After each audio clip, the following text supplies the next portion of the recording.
What's up, guys? I'm SaltEMike, and this is your Star Citizen Week in Review for July 1st, 2024. 324 is now an Evo Patch, so the cargo patch is actually real. A lot is changing in regards to commodities. Even the lore is hinting at it, and the Star Citizen Live this week has some really juicy info on cargo missions. All that and more on today's Week in Review.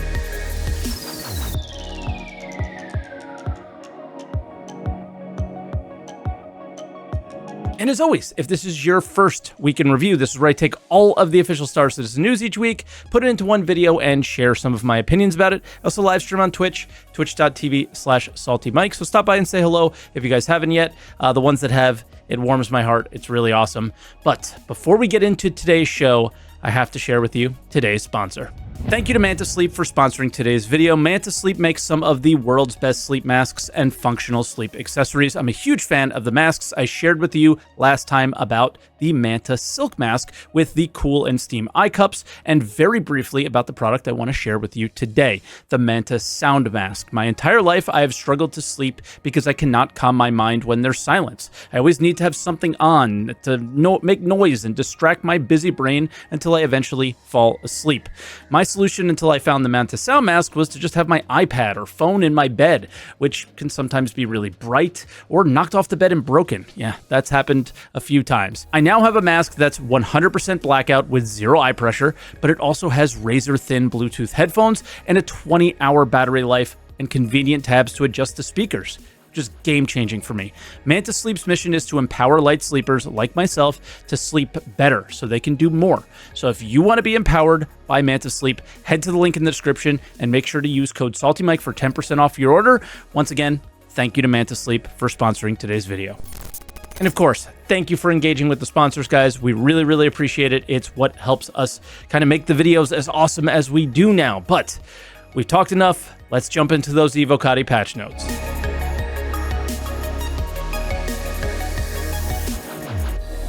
So we have to start out on Tuesday, and that was the first Evo Patch 324 patch, and I covered this at length in a dedicated video on this channel. So I'll be more brief here. Feel free to check it out if you guys haven't yet, and see how my first test went. Sadly, the timing of the second test made me miss the entire thing. Now, we have to start out with the testing focus because we don't have all the features online. So what was this test actually about? Both tests were the same, and the ones that we were kind of giving feedback on were hangars and freight elevators, item banks, hover trolleys, and hangar decorations. What was not ready were the missions, commodity rebalance, or the dynamic event that I had no idea was planned for this. Now, as far as those features that we were testing, personal and instance hangars are first, and the big one here is the instance part. There's no longer like a hangar 2 at your home location. It'll just be called SaltEMike's large hangar, for example. The hangar size is based on, in this test, which is kind of interesting, we'll see what happens on live, off of the largest ship that you have on your account that you copied over to the PTU, regardless of if you spent real money or Alpha UEC on it. So hangars basically exist on top of each other now. So the amount of hangar space or doors needed at a location is less important now. And these only exist at your home location. Sadly, the test was pretty unstable for me, so I was unable to leave the planet to see a non-owned instance hangar and what that could have looked and felt like. I would have been able to see it in the second test, but again, I wasn't able to do it. Freight elevators. These are how you access your entire inventory. The SU capacity is based on hangar size and will give you the preliminary numbers. Small hangars, 120 SU, and the max size box that snaps to the grid is a 16 SU container. Medium is 224, and unfortunately, all other max grid size snaps, I'm not really sure what they are, but I did find out that the small one is 16 SU. Large is 896 SU. I don't think medium, I said yet, 224 SU. Extra large was 1120 SU.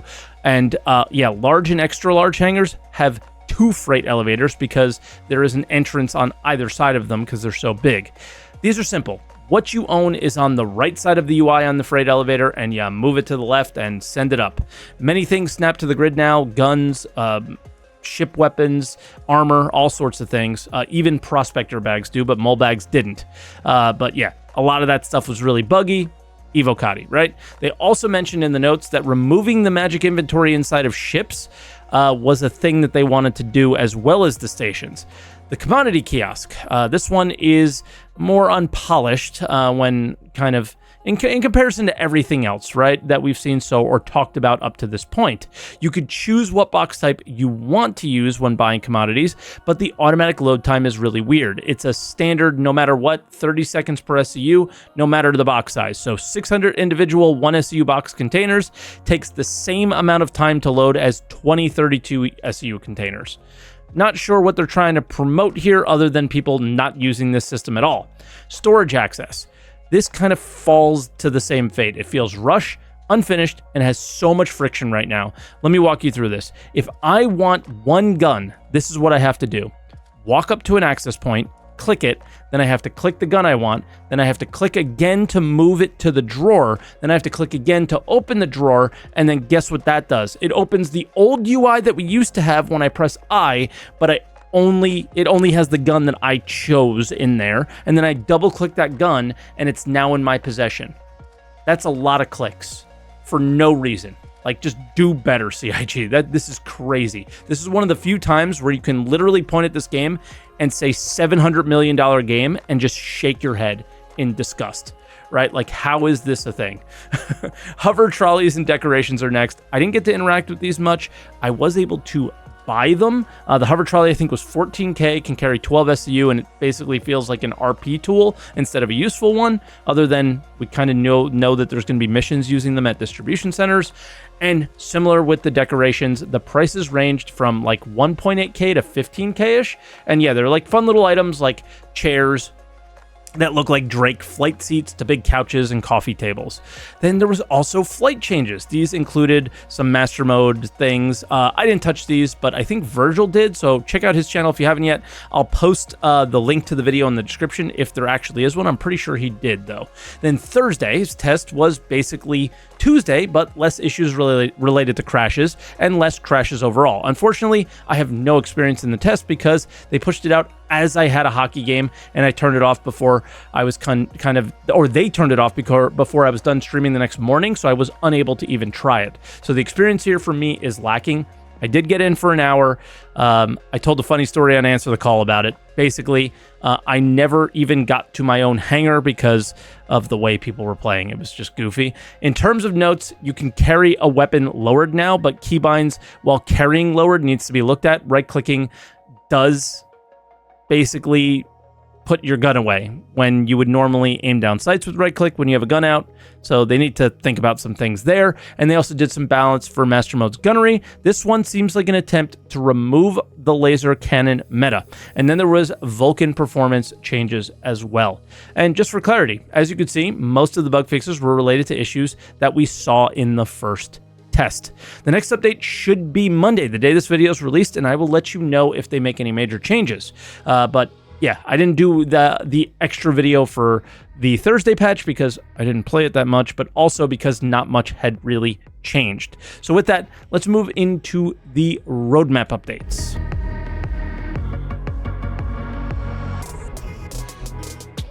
So in this bi-weekly update, it's all 324 committed features. So the first two are inventory, related with storage access, again, renamed from item banks, and freight elevators. And I have talked enough about these. They work, but they can also use quite a bit on the user experience side. Cargo hauling missions are next, even though we have yet to see them in Evo Patch, and we'll chat about them more in the video updates section. Obviously, the anchor of the patch is the personal and instance hangars. Without these, we don't even have a patch, right? And the last one was a surprise to me, Blockade Runner. It's the replacement for Ninetales Lockdown, which sounds familiar. Just using a commodity that you historically couldn't buy in the past, so players might be defending NPC ships. I don't know. I don't see this one doing well from any of the descriptions that I've seen. Hopefully it goes well, though. But that was the roadmap update. They've been really kind of small over the last couple of weeks, as expected. I think once we kind of get 324 out the door properly, we can start talking about 4.0. Maybe. We'll have to see. And yeah, hopefully that's when we'll start to see these roadmap updates ramp up and be a lot cooler. But with that, let's go into the meat of today's show, and that's in the video updates.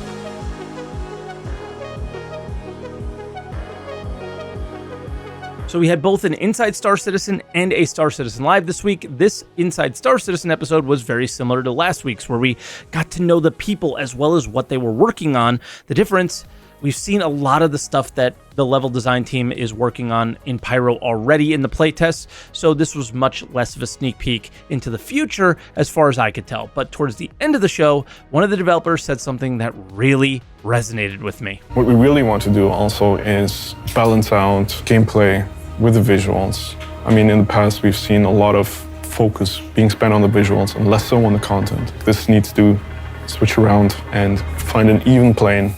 And level design is just one way we're doing this in Pyro. Yep.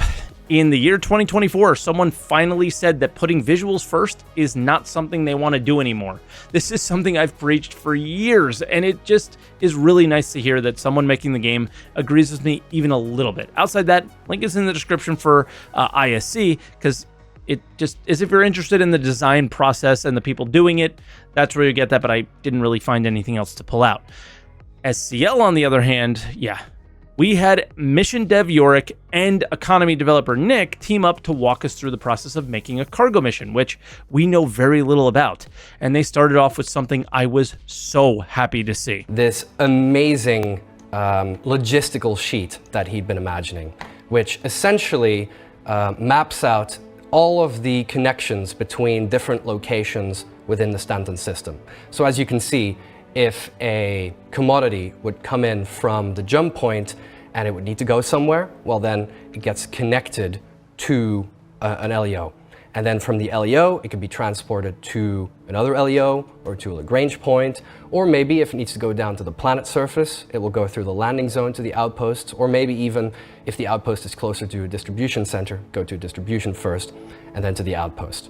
So the next step was I basically did some research about, well, all of the different planets and moons, and I basically mapped Connor's logistical rule set and structure onto those locations. So here you can see, for example, the planet Hurston, and I've connected up all of the different locations with their sort of structure. So in this case, a mining outpost would be connected to a distribution center, so all of the stuff that they mine is going through there. And then when that distribution center has collected stuff, it will connect up to the LEO of that planet, so in this case Everest Harbor. And from there, it goes to probably the closest or cheapest Lagrange point that has a refinery, where the ore is refined and it can be sent over to the different other LEOs, depending on who needs it. I loved all this, but what I enjoyed the most is that each planet or moon had their materials that worked along with the logical location that the raw material would end up in after it left the mining facilities that they were coming from. I think we need to learn a lot more about the locations and the restrictions CIG will place in terms of like how much cargo these places will hold, what kind of boxes they'll use, all that to bring in the smaller ships and variety of ships, but we'll have to see. But I love the logical foundation that they're building upon, right? So then they decide to show a mission with Titanium and they begin to walk us through where Titanium will be. But I missed this in the first two times that I watched. And this might be the most important trading information in the entire show. Raw ore is specifically mined at mining outposts. We've got plenty of different kinds of locations across the Stanton system. But in this case, for example, on Yela, we can see ArcCorp has a mining outpost here. On Daymar, we've got Shubin and ArcCorp mining outposts. And then I believe that Selin only contains a hydro farm and research outpost. These little icons here, those are locations that will be receiving a freight elevator for the 3.24 patch, and that's where cargo hauling missions can currently take place. So from there, Titanium can basically go everywhere. If there are other star systems that maybe have a deficit of some kind of commodity, doesn't have to be Titanium, that means it'll be transported over to Everest Harbor, where it can be shipped out to different kinds of systems as well. So you're talking like through the jump points. Exactly. Exactly. In this case, the jump points aren't active yet, as we know, but we do have missions that allow you to drop off commodities at these jump points, where then hypothetically, they'd be sent through to the other side. So I'm not sure how much you guys took in there, but many locations that had commodity terminals like drug labs, well, they're not in Evo. They either don't have them or they don't have freight elevators anymore. While that is game-changing for sure, What that means is there's much more, there's very few places that have freight elevators. And this is where trade could be done, or maybe just missions. It's hard to say right now, but the big one, Everus Harbor just became the most important station in the system. They called it specifically as the port in which all interstellar trade passes through in the Stanton system. So if pirates were worried about choke points, you got them. Next, we get explained, I guess, what the algorithm EVR is. EVR is effort versus reward. EVR is a universal algorithm that allows us to balance the effort that anybody puts in for anything with the amount of reward that they should get for it. It basically allows us to create a baseline for calculating fair reward based on time and difficulty. So the most important thing to notice is that this is an algorithm, not a spreadsheet. The sheet that we see was made for the show. Next, it's a baseline that he explains later. They will kind of talk to mission designers to understand what other factors can come into play to determine the value of a mission as well. So it's not just the two things that he said.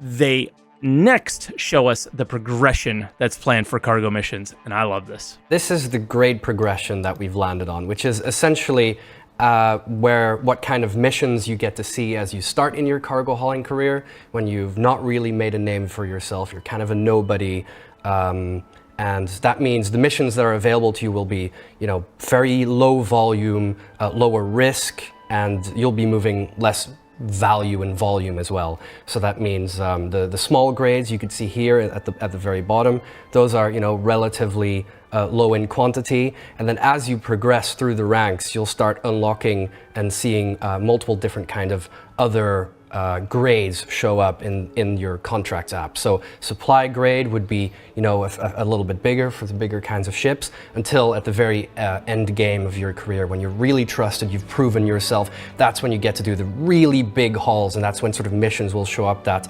ask you to move things even just from jump point to jump point in Stanton, places that don't even have you stop here. So far, I really like what I see, right? I want to learn more about this kind of through playing, but I think they have a good head on their shoulders, and I think they just generally make sense.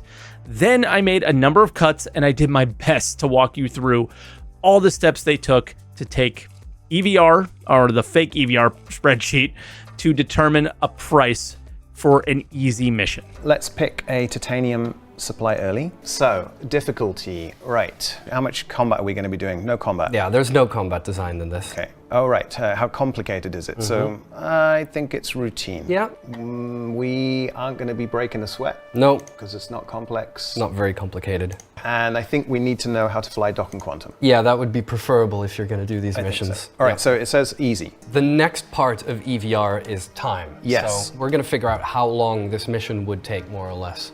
Based on numbers that we have tested internally, that somewhere in the middle, let's say around 95, because that's between 80 and 110, that would take you around 4.5 minutes to load, and you're going to have to load it and unload it. So let's put 9 in loading. Okay. And then the actual quantum travel is, what, a minute? Now I know that there's a lot of people looking at that going, 4,000 UEC, that's ridiculous, what's the point? If you take into account, this is a 10-minute mission. So, if you were organized, you could do maybe 5 of these an hour. So this is kind of where everyone lost their cool, and rightfully so, but only because of one factor. The only gold sink in the game right now is ships, and it'll take 9 years to earn one of them at that pace, right? Jared explained in the show, Elliot Maltley actually explained on my stream, that this is part of a more longer-term, wider economic change, that they want to kind of take out the stupid inflation that has existed forever. But this is so hard as a player to see, because I can just go in the game right now and make 500K an hour in a Vulture right now. I just don't know what to think, honestly. I just know things don't make sense right now, but I will do these missions regardless of the reward, because just generally I think they're going to be fun. And then the last clip is what happens when you steal cargo. If they didn't want to follow the rules, then because it's a sandbox, people will do whatever they will do. And the interesting thing is that these are not mission boxes. These are real commodity boxes, and that are being transported. And so if you were to misappropriate those boxes and do something else with them, they would be considered stolen cargo, and they are marked as owned by the corporation that has given you them to transport. So you would have to sell them at a fence, and you wouldn't be getting full market value for them. Yeah, because even fences consider these cargo containers to be high risk. Everybody knows that they are, originating from sort of a reputable source. These major corporations of Stanton are basically trading above our heads, and really, whenever they need you, they'll just sort of hire you as a space trucker. So the only difference from today's game and what was said is kind of about the boxes from the big companies being even like lower value than other stolen commodities, because they're maybe more easily figured out that they are lawful. And then there were some quick hits that I wanted to mention. Commodity trading isn't going to be gone entirely. It's the one thing that I'm kind of unsure of, if trading is done through only freight elevators, or will it be done through the terminals like we had before? But we know they want players to be doing both. But commodity trade has more risk, and it has a little bit more buy-in, while the missions are more chill. Each mission type kind of has a meaning. With small grade, supply grade, and bulk grade, they will inform the player what type of ship or ships should be involved with the mission. So you won't be caught out with cargo, like so much cargo that you can't complete a mission if you just inform yourself what these mean. There will be more complicated missions that pay better, that involve more than one commodity and more than one drop-off or pickup location, and you can get a partial reward for not completing the mission entirely. Depending on how poor you do, you may get a pretty bad rep hit, though. And that's really all we had for Inside Star Citizen Live. Next week seems pretty interesting. They're actually going to do the mission, and Jared said that they're going to be talking about the test previews on ISC. So that one's probably going to be pretty boring, but with that said, let's move into other updates.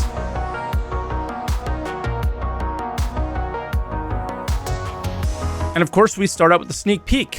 This was not the caves from the CitizenCon demo, and I think we already had a similar cave sneak peek recently, so I thought maybe there was something sneaky in here. I was looking for an animal anywhere. I couldn't see anything, so let me know in the comments if these are more than just like kind of moist stalagmite caves or something. Yeah, so then we had a jump point, and this month's issue goes over the sounds in game, alien artifacts, and a deep dive into the making of the Drake Ironclad. And there was a sneaky advertisement teasing the next Saber version that was hinted at when the Firebird was released. This one's green for whatever that means. And then for dev posts, the first one, a player asked if the smaller delivery missions will be involved with the cargo update, and Chad McKinney responded to let us know that they will, so maybe they'll actually work now. Second was about renting the Vulture and why we can't, and Nico got a bit of a burn there because he thought the original poster meant them, like, were you able to buy them in game? Because rentals have kind of been an afterthought for so many years, it's sort of understandable that he didn't mention renting, and probably should stay that way for now until the economy is more figured out, because things can really break if you're able to rent these ships that can earn a lot of money too quickly, right? Then the last one is a bit goofy, but it's all about Sylvan. He hasn't posted in a while. Players love how open he has been on Spectrum, and he's still around, but he's really busy. He kind of talks about VR and some of the graphics stuff. And then the Galactopedia. So this main article is about the like home base for Marines, but then the other articles range from like Squadron 42 stuff all the way down to a lot of drugs changing, and not necessarily changing, but write-ups on them. And there's drugs that I've never heard of. So given what we know about the lack of freight elevators at drug labs, somebody mentioned in my Discord, and they could be really onto something, that because like we've already had missions that kind of simulate crafting of drugs, maybe these are some of the first commodities that we see in some sort of other crafting system than what we already have now. I don't know, pure speculation, pure copium. You know, laugh at me in the comments on that one if you guys want, but yeah, we might be onto something there. And then I do know that there was a bar citizen in China that had a question and answer section, but yeah, apparently it was live streamed and there was like a big chunk of it missing. I know it was reposted by another YouTuber, and I'm gonna post the link to that video in the description so you guys can check it out in the meantime. But I'm kind of waiting for the full thing to come out so we have the full breadth of the video, and I'm sure I'll do a react of it or something like that. But we'll highlight the guy who posted it right away just so you guys can see it. But again, I'll do a full review probably on the React channel, and that'll do it for this week. So thank you so much for watching. I really appreciate it. It's super late. Definitely Evo Kati testing really late, and a bunch of late hockey games has ruined my sleep schedule. So hit that like button because I am tired, and it's going to be another couple hours before I am done with this. But yeah, so thank you so much for all the love, guys. Thank you. I appreciate you. You guys are the best. And look forward to seeing you guys on the live stream the moment this goes to Wave 1 so we can just dive into all things cargo. I am so excited. I mean, that's all this week was, right? So once again, thank you for watching. Hit the like button, subscribe, and yeah, leave a comment down below on anything I might have missed or anything that you wanted to discuss. And I'll catch you guys next week.